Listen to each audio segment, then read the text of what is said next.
Jessie Ray's Barbecue is chopping extra meat and loading up the smoker. We just put these on as they get ready for a huge wave of customers. This is like one of the hidden gems in Vegas that's got probably the best barbecue. Bill Zagrino's coming in early to his favorite spot to beat the crowd before the Shrine Bowl kicks off on Thursday. It's awesome for a small business like this to keep them going and definitely support your local business. And the staff is getting ready for craziness. I visited General Manager Jessica Orr in September at the beginning of the Raiders season. She told me since then, they've had a full house nearly every day. Some days even selling out. They've hired more people and are making sure they have extra food. For this football-packed weekend, they are expecting double the customers. Normal days, we have maybe 20, 30-minute waits. When there's something at the stadium going on, look at an hour wait. Just about 8 minutes away from Jessie Ray's Barbecue is this bar and grill called Tommy Rockers off of Dean Martin. I spoke to the general manager, Kyle Collins, and he says during this big sporting events weekend, they're expecting to make about 60% more in revenue. We usually have to double up on everything coming into events like this. Collins says ticket orders just keep coming in. Having to flip more burgers and serving more drinks as they start to see customers pour in for the Shrine Bowl. He says he has had to hire more staff and stock up on plenty of beer and liquor for the weekend. With these next 3 events coming up, the Shrine, the Pro Bowl, and Super Bowl, it'll be no seats available in here. Many cities north of Las Vegas were left with no power for nearly half a day. It was pretty miserable. We had, just with the heat as well, but we had 2 freezers that were full of food and refrigerators. Not only a problem for homes, but also businesses. Brian Redmond's mortuary business came to a stop. With funerals scheduled to happen and no power, preserving the deceased had deadly urgency. We did transfer some unembalmed remains to another facility in Las Vegas where there was refrigeration. Redmond was one of the thousands impacted by the power outage at the substation in Moapa. His mortuary has been in Longdale for 30 years. He says he has experienced power outages before, but never 11 hours long. I had a family that was going to do a church service, and they ended up going to the mortuary and kind of doing things in the dark. A few miles away at McLean Middle School, parents and grandparents pull their students out of hot classrooms. A school employee explaining AC units are still not working after yesterday's outage. 91 degrees in some of the schoolrooms, so we came by to see if our kids wanted to come home or if they want to stick it out and they wanted to leave. The fire started, you have that piece over there that was connected right here. Overton Power District General Manager Mendes Cooper gave 13 Action News an exclusive tour of the damage from the fire. The pole on the left took the hit. It's been repaired and helps power this substation.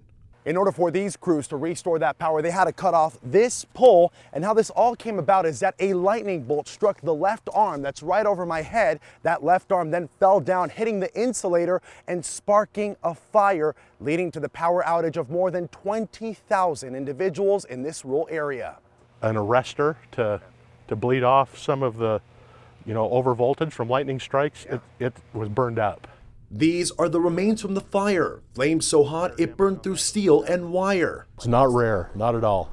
When these monsoon storms come through at the end of every summer, our guys just try to be prepared because stuff like this always happens. With the power out on a day with triple-digit temperatures, customer service supervisor Christy Ames says she started working at 3 a.m., calling customers to let them know about their emergency services, including locations with power and cooling stations. She says she is thankful there were no medical emergencies. It's very challenging. People panic. The gas stations were not open, so they couldn't get fuel. They want to know what time. They're concerned about their groceries in the refrigerators. Again, all power has been fully restored for every person that was impacted by this power outage. And Overton Power District managers say they are monitoring these storms very closely to make sure something like this doesn't happen again. I'm Abel Garcia reporting from the Tortoise substation in Moapa. Power is sometimes a commodity we take for granted, but for people that I spoke to here at this location, they say they need electricity to keep their medical equipment going. They say without it, they wouldn't be able to survive. Power lines knocked over, AC units out of service, and people desperate to plug in their medical equipment. A powerful storm leaving Bullhead City in a critical state on Monday. I slept in my car so I could charge this in my car. Otherwise, I don't breathe. Cheryl Peterson lives in Hancock in Bullhead City, Arizona. With her power out since 6:30 Sunday night, she had to use her car to keep her oxygen tank charged. Well, my oxygen levels would drop really low and I would probably have a stroke. As soon as she found out a cooling station was open, Peterson rushed here to Sunrise Elementary School with only 4 hours of sleep and a tank that was almost out of battery. It's crazy. I don't understand it. Sunday evening, strong windstorm is what knocked over more than 50 power line poles just like this one right here on Bullhead Parkway. Officials are saying that that's what contributed and what led to the power outage of more than 36,000 residents here in the area. Bullhead City spokesperson Mackenzie Covert says this isn't the first time something like this has happened. It's always due to weather. It's always due to something. I think the last time was maybe 3 or 4 years ago we had a power outage this bad.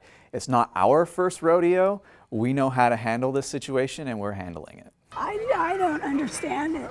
How a community that is so well known for large gusts of wind and high winds doesn't have an infrastructure designed for that. There are many like Peterson who rely on power significantly. My nephew has a G-tube feeding only through the stomach, so when that is dead, you have to charge it. We don't have no electricity. Denise Carrillo is now going on almost 24 hours without power. Her nephew needs this machine to help him eat. Definitely not how we wanted to spend our Labor Day weekend, I could tell you that. But I mean, thankful for Sunrise Elementary to have this here. Mojave Electric Cooperative spokesperson says they're hoping to fully restore power to everyone by later this evening or even until tomorrow morning. Bullhead City is asking everyone to continue to conserve water during this water outage until power is fully restored. I'm Abel Garcia reporting from Bullhead City.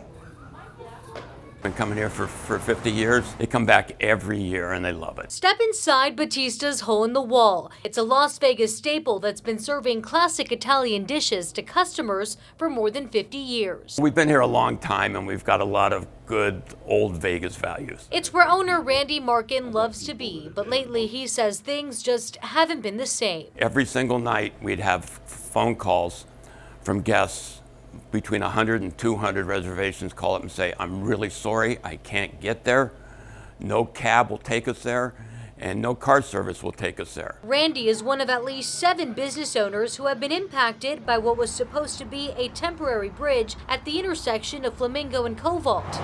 It was built to help alleviate traffic during F1 weekend and was supposed to be taken down shortly after. Fast forward to today, it is still standing, and potential customers are driving right past his restaurant. This is something that we all got fooled on. Nobody saw this coming. In total, Randy estimates he's lost nearly $5 million since last April, and when combined with neighboring businesses, the total is closer to $23 million. And that's the main reason business development specialist Lisa Mayo DeRizzo has stepped in to help. I still, as many times as I come here and look at it, I still don't figure out really what it does. At a Las Vegas Convention and Visitors Authority meeting on Tuesday, DeRizzo questioned county officials and asked why they pumped the brakes on tearing it down. The LVCVA says the bridge helped ease traffic so much they considered making it permanent. People still don't want to come to this area because the traffic is still so bad. And a decision that has the power to cost them everything they've worked for. If F1 were to return again this year and we were hit with the same thing, I don't know if we'd still be in business. Reporting near the Las Vegas Strip, I'm Melissa Bethencourt. Hitting the jackpot and marking 20 years in business. Emerald Island Casino owner Tim Brooks says a lot has changed in downtown Henderson during that time, but the casino is here to stay. We started our business on a whim. Opening a casino off the Strip 20 years ago was a gamble for Tim Brooks and his brother. But turns out it was a lucky investment. So what's really changed is what the city and other private investors have done downtown Henderson to make it what it is today, a really vibrant and bustling place to be. Brooks says developments in the area changed the game for their business, especially the construction of Lifeguard Arena. And that got everyone's attention and said, hey, maybe it is a good place to. I knew it 20 years ago, but it took about other people longer to figure it out. Brian Pupkowitz figured it out when he moved to Henderson from Chicago in 2014. He says since then, a lot has changed. What was desert is now housing developments. Along with development in the area, Brooks says he's looking forward to growing his business. Adding more machines, more food, another bar. It's going to be a good thing, and we're very happy and excited about the future of the Emerald Island and downtown Henderson in general. The casino is a local favorite, but attracts tourists too, for good reason. I'm here from Colorado for the party. I was actually here the day they opened 20 years ago, and I come back for the party because they know how to throw them. I'm told nearly 3,000 people came out to celebrate Emerald Island's 20th anniversary. In Henderson, I'm Jay Wanjang.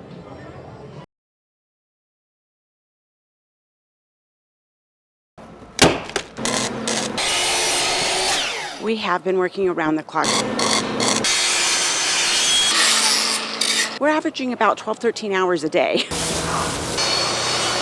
A lot of hard hours, a lot of hard work, but we love it. We love to bring this to our community. The residents enjoy it, and we are Southern Nevada's only parade now. We are so excited. This is the 25th annual of the Summerlin Patriotic Parade, and it's bigger and better this year, and we have a lot of new surprises for the community.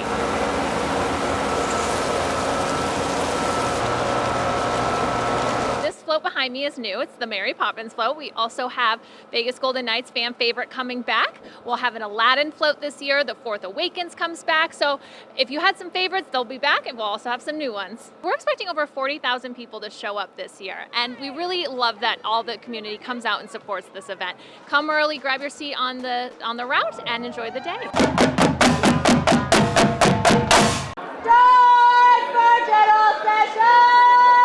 Our convention is the largest gathering of blind people anywhere in the world on an annual basis, and that's because we're a membership organization of blind people. Maryland this way! And this is all about living the life you want, being independent, blind folks coming together to learn, network, help empower other blind people across the country so we can bring awareness. One of the things we do is we post people to be sort of talking signs. Ohio! Michigan! Right here! So that blind people have an audio target to shoot for, because obviously we can't read the printed signs. There he is, Mr. Loud Voice. I like Michigan! Right here! We believe that any person who is blind can live the life they want as long as they learn the skills that they need to, and as long as we help to dispel the misconceptions about what blind people can do.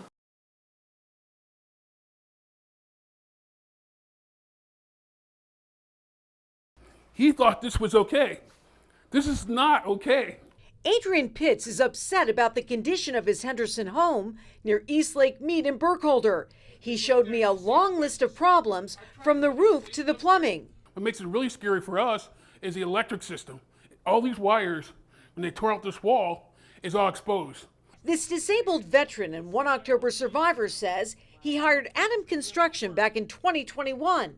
They were supposed to add an extension to his home and make it entirely handicapped accessible. But Adrian has issues with the company's work. I mean, look at the concrete floor they did. I mean, my house is open to the elements. And this is causing problems with vermin. In all, receipts show Adrian paid the contractor nearly $60,000. It's been 2 years and haven't done anything really. That's when Adrian decided to file a complaint with the Nevada State Contractors Board and learned he's not alone. We have seen multiple complaints on this particular company, yes. David Behar is the Director of Investigations at the Contractors Board and says the license for Adam Construction has been suspended. The majority of the complaints involve abandonment and workmanship issues that have been done on a number of residential properties. Contact 13 reached out to Adam Construction. The business wouldn't agree to an interview, but issued a statement. In part, a company spokesperson says they, quote, came across financial difficulties and never wanted to hurt any of their customers. The spokesperson goes on to say they hope to, quote, make things right by their customers. Adrian says he knows exactly what he wants.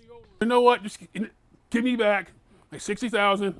I could find somebody, hopefully reputable, to do this job. Channel 13 asked Adam Construction about Adrian's home. The company says rain did get into the house during construction, but says they, quote, cannot be responsible for acts of God. Adam Construction says they tried performing remediation services, but says, quote, Mr. Pitts is responsible for the stoppage of the work. He made changes to already approved plans, which delayed the project drastically, and he refused to pay for the remediation work. Adrian admits changes were made, but he feels giving the company more money was out of the question. He wants me to pay him $5,000 for the remediation. And I'm thinking, you're holding up this whole project over $5,000 when I already paid you $60,000. So I'm thinking like, okay, do the math. If I pay you $60,000 or you $5,000, just subtract the $5,000 and keep working. This is not rocket science.